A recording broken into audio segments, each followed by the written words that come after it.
everyone, and welcome to my podcast. My name is Tiffany, and my husband and I are the owners of Creative Designs by Tiffany, a flower shop and event space in upstate New York. While we'll continue to talk about the original flowers and floral arranging, we're expanding to talk about everything I love and nothing that I don't. Thanks for giving a listen. To stay up to date and connect with us, visit our website at cdbytiffany.wordpress.com and find us on Facebook and Instagram.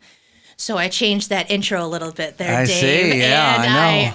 I hope you're not too scared on that. No, I'm scared. Oh, yeah. Okay. Here we go. Here we go. You know, this is the thing that I talked about a couple of podcasts before that I really, and even more nowadays, I really think about, like, gotta move this closer. Right. Yeah. Okay.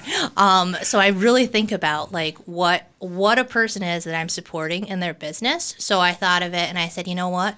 At this point, I've talked about so many different points of flowers, and I'll still be able to talk about flowers, but now I get a little bit of freedom to kind of paint my own picture beyond that, too. So I'm excited about that. I mean, you may not be, but I am. So for all 10 of the people listening out there, stick with us. Well, all 10? Maybe you'll find something you like about this. And my goal is, like, you know, in the 30 minutes, it's just that leisurely thing that we talk about, like all those random things that happen to you, and then you go, I wonder if anybody ever thinks of this, or like that little chuckle that you're sitting in your shop and listening to a podcast. You go, oh, that happened to me too. So from being a business owner and, well, now I'm on the school board and on a town board and, you know, just living life, everybody has little stories that come up. So I said, well, you know, these funny things and stuff. So you're going to do gossip. Can't believe it. Well, no, not even gossip, because that's the thing is you can't even talk about anything when you're on board. So it's more just like everyday occurrences. The one thing I will start with, though, here we go. So, you know, flower shops and everything, it's old school. And, you know, I'm very much a nostalgic person. You can't even say old school anymore because, like, it's this box that you're putting everyone into. So, but, you know, the flowers are pretty nostalgic. I still like to write paper receipts. I don't like technology, even though I did use my phone today. And the studio is so technology based. I don't like technology much. And at the end of the last board meeting, one of the older gentlemen that's on the board came to me and he goes, you know, I didn't realize what kind of a thinker you were. And I said, what do you mean by that? He goes, you think like I do. And I said, well, I guess that's a good thing. And he goes, not many young people do. So I guess I'm kind of at heart an old soul in my thinking. So some of the stuff that happens, I'm like, even the cheese festival, you're going to have to explain to me those goats. I saw the pictures. And I said, what are those goats? And I said, well, they're from Canada. And Canada's always so much forward than we are. So I said, this is just something I have to get on the trend with. So I said, I'll ask Dave when I come down here and stuff. So well, they were sheep. Oh, they were sheep. Okay. Well, goat's milk. That's what I was thinking. And then goat's cheese. So cheese comes from goats, from sheep, and from cows. Okay. And that's how, so it was a sheep. Okay. See, I don't know the difference between sheep and goats, clearly. And I'm a farmer's daughter, and I don't know the difference on that either. So horns, maybe. I don't know. Is that what it is? I don't know. I'm not going to get into it. I don't know either. And that'd be like me getting into floral arranging. I'm not doing that. Right. Well, it's all something to learn about. And, like, these are little things that, like, I'll see even in business and stuff. You just look at and you go, what is this? And then it's explainable, but like things that everyone's thinking and no one's saying. So we'll talk about that somewhat too. So all over the map today because it's been a couple of months since I've seen you too. Yes, so it has. It's exciting. But anyway, so for the flower shop and everything, we're doing pretty good up there, getting ready for the fall season. Can't believe it's already fall. Starting to do events inside now, which is, you know, we always did, but at the same time, this is a little bit warmer now. You're thinking you need heat and stuff. So still sticking to that less than 50, and I actually got a chance to go up and see the stone barn at Beardsley. Have you been up there yet? I haven't. I've been by there 20 times, but I've not been inside. Okay. We did a story on it, and that's right. You know, yes. Yep. But I did not do the story, so I wasn't in there. Okay, it is a beautiful venue, and if anybody knows me, see, this is the part that you get to open up the door to see who the owner of Creative Designs by Tiffany is. But here we go. Here we go. So my dad had a farm for years and years, and actually the family that bought the farm from him is the same family now that's running that stone barn at Beardsley. And so I had previously been in that barn when I was a child, but it was full of hay, and it was disgusting. And so you have a family connection to that? Yes, I didn't know that. Yes. So I had, obviously Colleen I've kind of met through the years and stuff, and the Cluses, she married Andy Cluse, and, there were a couple of kids throughout the years and stuff, and So once they took that over, I said, I've got to get up there and I've just got to see it. But at the same time, again, that nostalgia thing, I'm like, well, I'm used to it being a barn with a bunch of hay in it. It's going to look so different. It does. So, it looks beautiful. It does. It looks incredibly different.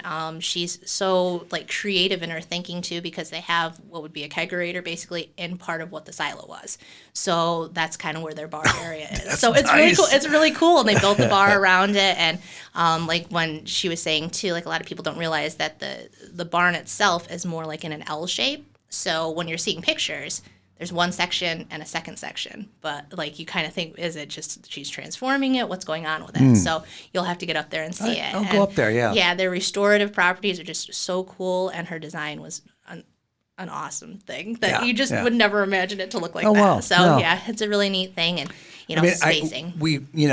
Talking about your space and her space, and we've got others, rustic ties, and we have a new one coming online with Paradise Gardens. They have their event center. That's it. And I think that they're all different markets. They're all looking at all different markets, and and working together. Oh yeah. I think you guys could do some great stuff. Oh yeah, for sure. Well, actually, her and I talked about it because there was a reunion that I think St. Johnsville, maybe somewhere out that way. They wanted to have a small reunion. But it was less than what she wanted, more than what I wanted. And we ended up, without realizing it, sending it back and forth to each other and saying, well, that's not, sorry, check here. Oh, no, check here. Check with these guys. Yeah. But that's the same thing that I've told everyone that I've talked to Heath about it and stuff too, that I am 50 or less. 50 is my comfort spot. And like 40, 45 is even more perfect. And there are a lot of people that, there's 55, 60, 65 people. And so I'm like, maybe there's a space, I think over at now I got to get it right, the Greystone. It's a stone something. Greystone over in Dallashville. I think they're going to do some like in-between numbers. Oh, the old mill. Yeah, the old mill. Yeah, I don't know what they're going to do yet. Right. And they have, so like Heath's place, he's told me before he just wants weddings, bigger events. So like that's he wants 65. 400 people. Yeah. He loves a big crowd. Yes, exactly. And when you think about it too, like in terms of business, see, this is where we go all over the place again. So like having, 300 people versus having 65 people, if he set up with his caterers and having everything there and having things warm or having to do whatever he needs to do, it makes more sense to have more people as compared to just for 60, 65, so it's kind of on the spacing of it too. So Paradise, are they doing kind of that in between? They're doing, I don't want to misquote now, I want to say 150 to 75 maybe area. Which is perfect. Yeah. Which is between everybody else. Exactly. So, exactly. I should remember the numbers because I wrote a story about it and it's coming out Friday and now I can't remember. Well, you've written so many stories. I don't know how you keep track of everything. I don't know. I know. There's so much going on around though, so that's really good. So they're booking for May of 2023 is what they're trying to do. That is really cool. Well, and that's the thing too, is not everybody wants a barn. Not everybody wants a restored barn. Not everybody wants a fresh barn like what Rustic This is a really fancy pavilion, basically. That's really cool. People still have some COVID concerns, and so if they do, you're in this covered space, but it kind of feels outdoors, and they've got gorgeous views, and they've got a dressing room for the groom and the bride and all that other stuff. That is really cool. Yeah. Well, and that's what people don't realize too, is there's so many more events than just weddings too. Like there's bigger gatherings. Class reunions. Oh yeah. And heck, you could even like up there, you could do a workshop, like a plein air painting workshop. You'd be undercover. If it started to rain, you could still sit there and paint and maybe sip something. Well, there you go. That's it. Well, and that's the thing, is that around here, it's becoming, I think you guys were talking about, like this destination kind of area. It is. Which is really neat. So this is my plug too. Anybody who wants to like start thinking about big Airbnbs and places to stay, because there's really nowhere to stay around here. I mean, there's smaller places. But they're working on it. Yeah, that's what I'm hoping happens. But, that would be pretty cool for the area. And like I say with Dallashville, Dallashville's kind of out of the way in the valley. So coming up on a Saturday for a small shower, that works for people. Not coming up on Friday afternoon, grabbing an arrangement, and then driving back to Ilion. Just doesn't work. They're getting to be more Airbnb type properties, which and so places to stay, which are unique, very unique. And that's I always say this too. I love the small businesses. I love knowing the person that runs a small business, why they're running it, what the money goes into. It's not this big corporate thing. and what you're supporting and all of that. And Airbnb is kind of similar in a way, but it also gives you that niche market that you can kind of keep going with your job, but at the same time have a side hustle almost too. So it's nice. And then you get to see everybody's personality, because all Airbnbs, you can decorate them however you want. So I prefer, I think, an Airbnb over actually staying at a hotel or something. Yeah, they're kind of bland. Yeah. Sometimes, though, you do want, typical Applebee's, you know what you're getting, that's it. So, or you can, sometimes, then you know what you're getting. But it's nice, and this area is kind of conducive to it. So anyway, that's kind of my bit on that part of it and stuff. Yeah, so you're saying you take Applebee's over Billy Joe Bob's barbecue? No, not even saying that. I don't even know. Well, we went to Applebee's coincidentally this past weekend, and it's always the same menu, and it has been for like 20 years. Very funny story. I see my nostalgia. How they have the booths that they sit next to each other, and you're not with the person, but you can see across to them. Right. And this older fellow was kitty cornered to me, and he looked at the menu and he goes, "Wow, they're expensive." It's expensive since years ago. It really is. I remember being able to go and you get an $8 burger and fries, and now they're $15, something like that. So, I don't like that. What he's thinking is his retirement hasn't gone up. Yes. And, even buying a drink, I listened, of course, because I had to listen. Yeah. So they had their Pepsi that they bought, and then I think it was a coffee maybe. And I said, well, there goes $10 right there. Yeah, so you get waters. That's how you do it. You get waters in your meal. So they'll start charging for that. Yes, I'm sure. So, that's the thing that stuff's moving and changing, and I guess I'm in a way not ready, and I'll freely share I'm 34 years old, so I feel like I'm on that. I wish sometimes, well, no, I don't wish I was 20, because then I don't think I'd be able to keep up with all this stuff, all this technology and like the trends of the day and stuff. Not gonna happen. I will say though, those mules are making a comeback, and that's what I used to wear, so now I have that to talk about. But I'm also not at that 55, 60 that you really see the change of the tides over the years. And it's crazy stuff. Everybody's got rights now. It's crazy. It's absolutely nuts. So no, not everybody. Well, some people do, and I hope I don't get censored for this now. Everybody seems to have rights. I was talking to a friend of mine yesterday about it, and our retirements, and we're basically going to be working through our retirement when we get older. It's just how it's going to be, and electric cars and stuff. I'm like, man, I can't even imagine how much money that's going to be moving forward. So I think I saw something the other day that said 70% of retired people are now out looking for work. Which is crazy. Because they can't make ends meet. Right. And for me, because I stupidly never put into New York State retirement system as I was coaching, and now I realized I've been coaching for like 15 years, so I should have been doing that the whole time. But that was where I've always thought, yep, I'm going to either have to start stockpiling later in life and then have a big chunk, or that's kind of it. I'm going to have to work all the way through. And unfortunately, I think that's where everybody's at now. So it's, always do what you love to do, but at the same time, it's kind of unfortunate at 70 years old if you have to be out working for paying for things. So what other bitching you got? Nothing. That's what I was thinking of, and I was like, even religion. We talked about religion a little bit. We did one time, we had Sal on, and Sal is married now to Elizabeth. They officially got married a year ago, I think it was. So that was exciting. And baseball, love baseball. Been watching that. Now I'm getting into football. So football is fun. But local or National Football League or what? Probably NFL, I guess is what it is. Like the Buccaneers and like that.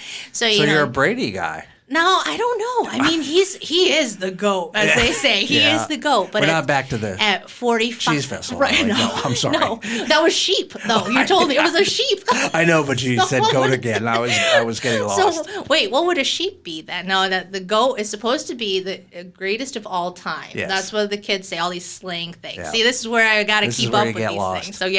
So a GOAT. Anyway, so he's pretty good. But I watched him and Mahomes playing against each other. Pretty crazy. And, the youth versus, he's had the experience. And what came out on top. Yes. And, either way, I've watched Brady on the Patriots come back in that Super Bowl and went to bed, it's over with, and then he came back with 3 touchdowns later, so it's kind of cool to watch. Poor Patriots these days. Yes, and I still don't know, so anybody who does know and wants to give me clues on this, I still don't really know what the downs mean. I still am trying to figure that out, but hey, it's something learning. What do they mean? I don't know what that means. You got 4 of them, you got to go 10 yards, you have 4 chances to go 10 yards, that's all. It's really simple. Yeah, it seems simple. It's like baseball. It took me 5 5 years to figure out baseball. Well, there's a lot of strategy to get it at 10 yards. It is, and that's where I don't understand it yet. But I get that well, it's you got moving. 11 guys trying to stop you and 11 guys trying to do it. That's all. It's that kind of makes sense. But then that line that's always on the screen on your TV. Well, that's. They generate that with a computer. It's not on the field. It's not on the field. That yellow line. That always confused me how they can move those yellow lines so quickly. It's but totally it's cool. Like, it is. Yeah. It's really neat technology, right? Yeah, So, technology. but it's kind of I'm getting into that now and stuff too, and then. Baseball World Series, finishing up that for the next month. So this is kind of a cool month. But then going into like the winter months, not a big fan of the winter. You a huge fan? Gotta get you into the hockey. That'll get you into hockey. I don't know. I don't know that I could keep up with that. That's I should listen to his podcast so I can figure out all of that. But I don't really understand hockey either. I want to say it's easier than football. Yeah. To be honest. Okay. All right. So rules wise, it's faster and harder and. Okay. I mean, it's very fast-paced. Okay, all right. So I'll have to remember that then. Maybe I can take up hockey then. But you can even watch that on TV? Yeah. You can? Absolutely. Okay, all right. See, I'm a network TV person. So see, here's another nostalgia thing. All this internet TV is great, but I just still like to go on my antenna TV and see what's on TV. Well, even though we have internet TV. I tell you what, we're going to all be going back to antennas because of the cost of what they're charging for TV these days. Well, Ben always says to me, and he's like, why do we pay for this? Because you never use it. And we have 7 on an antenna, and I'm like, I always just check those 7 stations. So there's my nostalgia again there, too. The internet TV, it confuses me. It's nice that you can find stuff whenever you want. But the problem with it is streaming, okay? So everybody, they all have to make money. Yep. So they all want a subscrition. By the time you add up all those subscriptions, you're paying a fortune every month for anything. Okay. And it just gets crazy. So, whereas before we had this antenna on the roof. We didn't pay anybody anything. Yep. It was free over the air. The advertising supported the station. Everybody was happy. Yep. Now they're taking money out of your wallet from every which way. Which is what the whole world is coming to now, it seems like. So. Well, think about your phone before, even in the house. You had it there. You paid, I don't know what. I don't even remember way back. It wasn't much. 10, 15 bucks a month. Yeah, and, it wasn't much. You didn't have drop calls. Right. You might have a bunch of people listening at the same time. Right. That's true, too. That is true. What was that, the party line they used to talk about it? Yeah. Party lines and stuff. Well, some parts of me really wish that we could go back to that. And then other parts of me think, it's kind of nice that we have some new things. But the only thing is that, I'm a tech guy. Yeah. Tech was supposed to make our life simpler, easier, and give us more recreational time, more time to be with family and do things.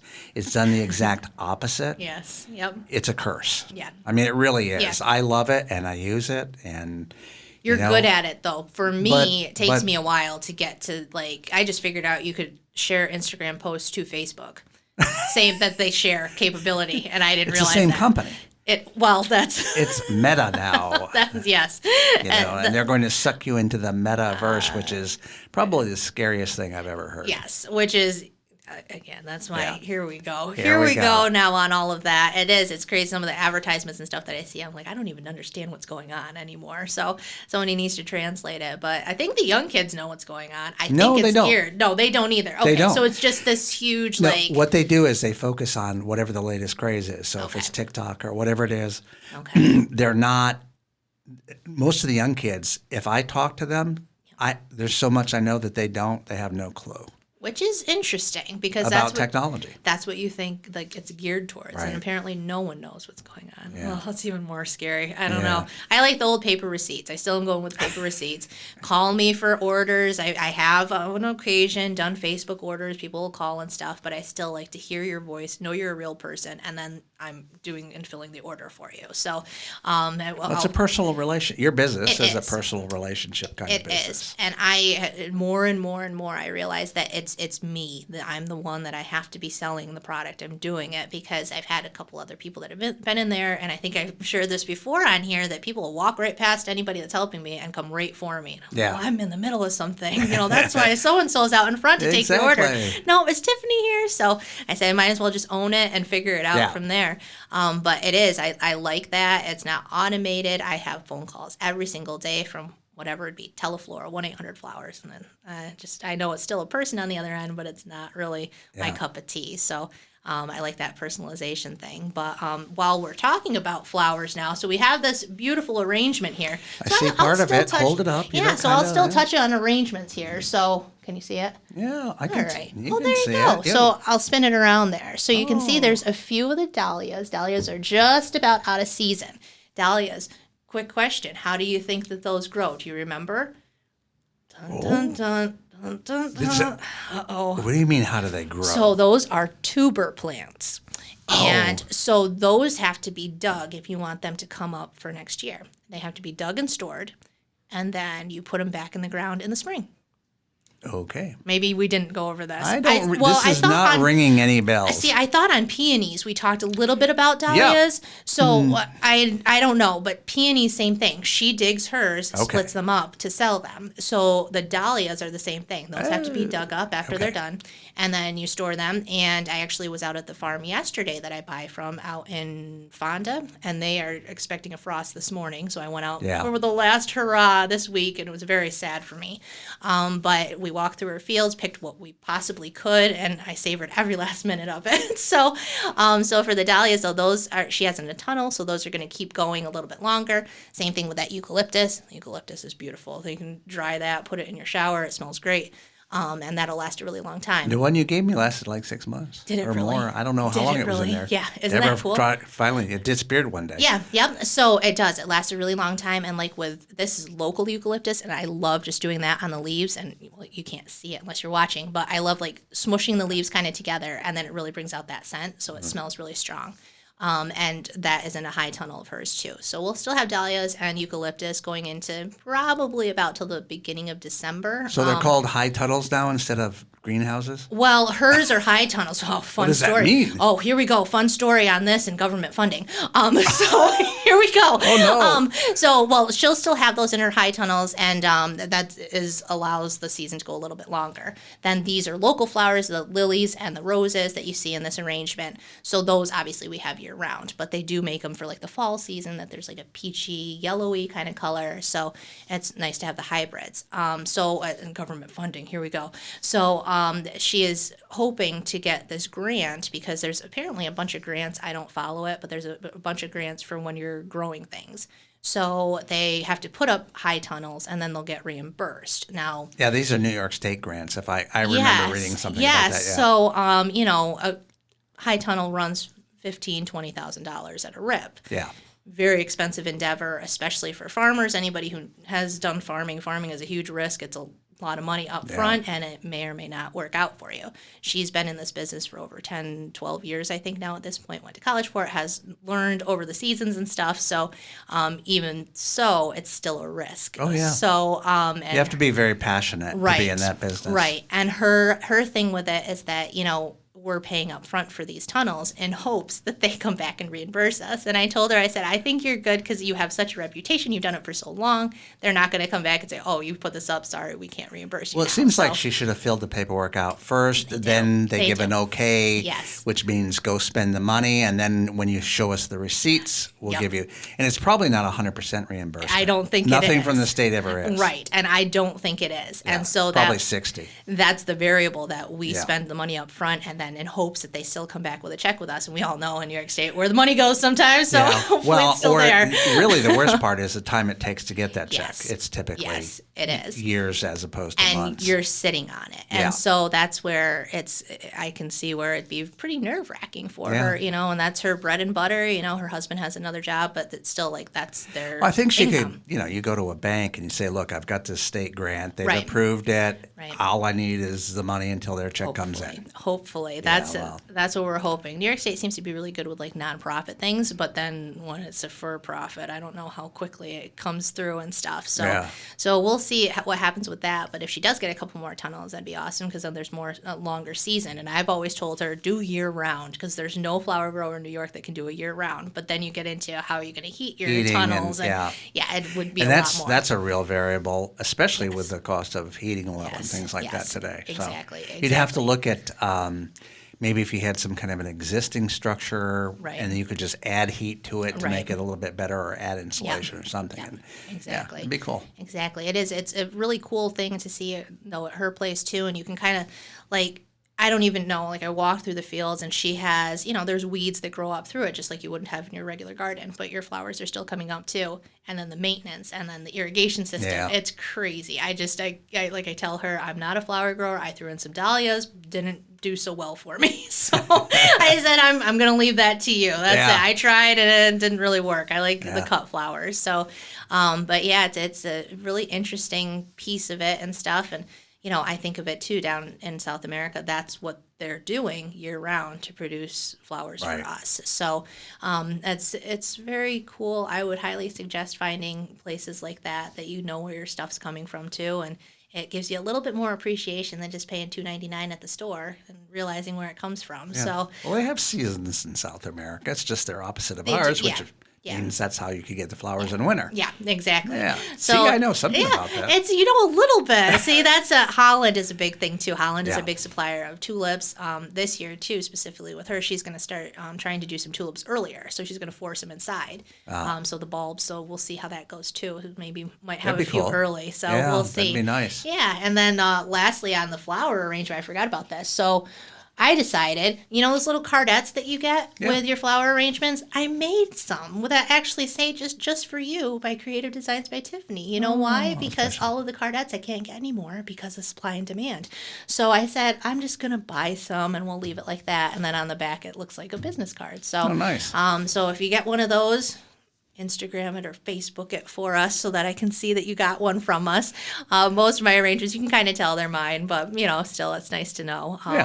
Yeah, it's kind of an interesting thing, but I said we'll start talking a little bit more outside of flowers too. And we've rambled today. If anybody's at this, here to get to the flowers part, I know it's all flowers at the end, the beginning part. You got to kind of sit. You tell them that they get $100 if they make it to the end. That's it. Okay, that's what I was like. I should start trying to sell advertisements for it for people. I got to get little 10 or 15 people that listen and then say, oh, you should really try and advertise this part here for it. So, but like I said, it's going to be more what everybody's thinking, no one's saying, and I haven't really had too many of those experiences at the moment, but when I do, I'll note them down and we'll discuss it. Yeah. So like I said, my biggest one today was, what were those?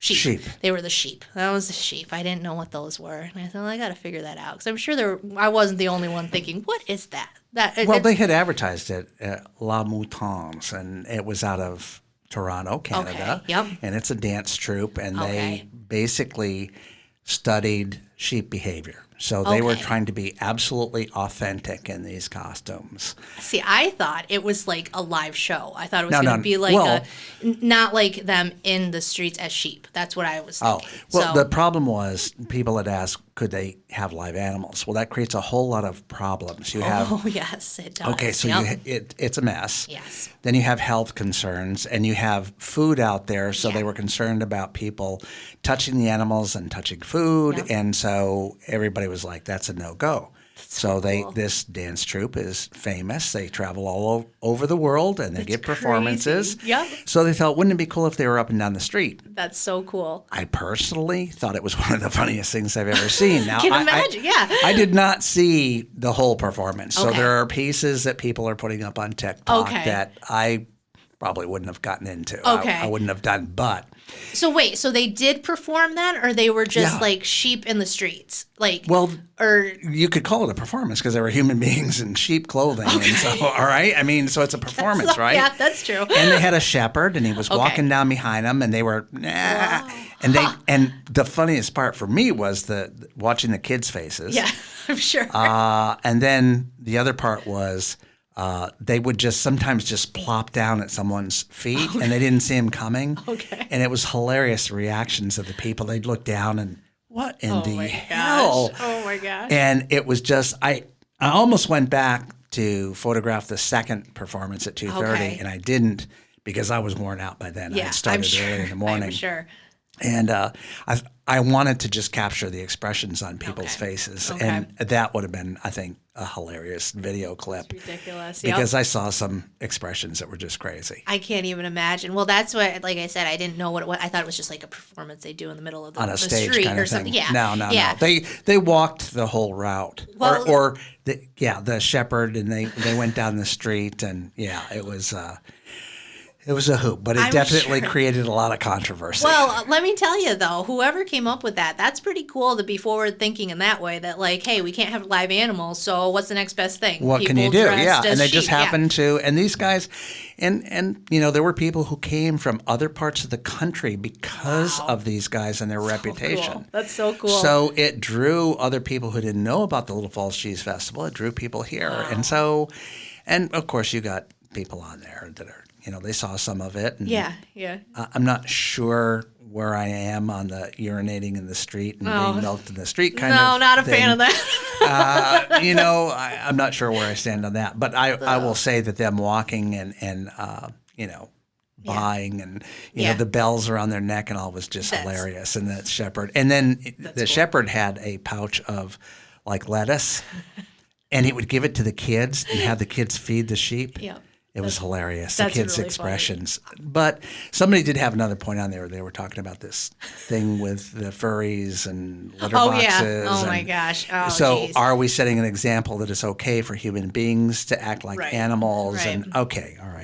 I get that. I'd never thought of anything like that. Yeah, so I never did either. Well, that's this is where it goes we could on go a tangent. On. We could go on that, but that's those are the little things that, like, now, did you ever imagine when you were my age even that would be something you'd have to think about, and then someone would think of it? If somebody had done that, everybody would have been cracking up, and it wouldn't have been a deal. Right. You didn't think and about. Now you are, no matter what you do, we've already stepped on somebody's toes during this podcast. It's true. It's true. And that's, I've told a lot of people now that everyone knows that I'm on boards now on this. So I've told a lot of people I don't mind being the no vote. So on the board of 5, I don't mind being a 4-1. I don't mind being a 6-1. Yeah. It's a. Well, vote your conscience. That's what everybody's supposed to do. The most important thing is that I miss on this life now, we'll call it, that people can't have their own opinions and moving forward. Right. And that's where I'm like, you can have your opinion, I can have my opinion, and we can still be congenial. And that's what's missing, that I just, it's sad that everybody's missing that and nobody's doing anything about it, and that's the really sad part. Nobody wants to give an inch. I know,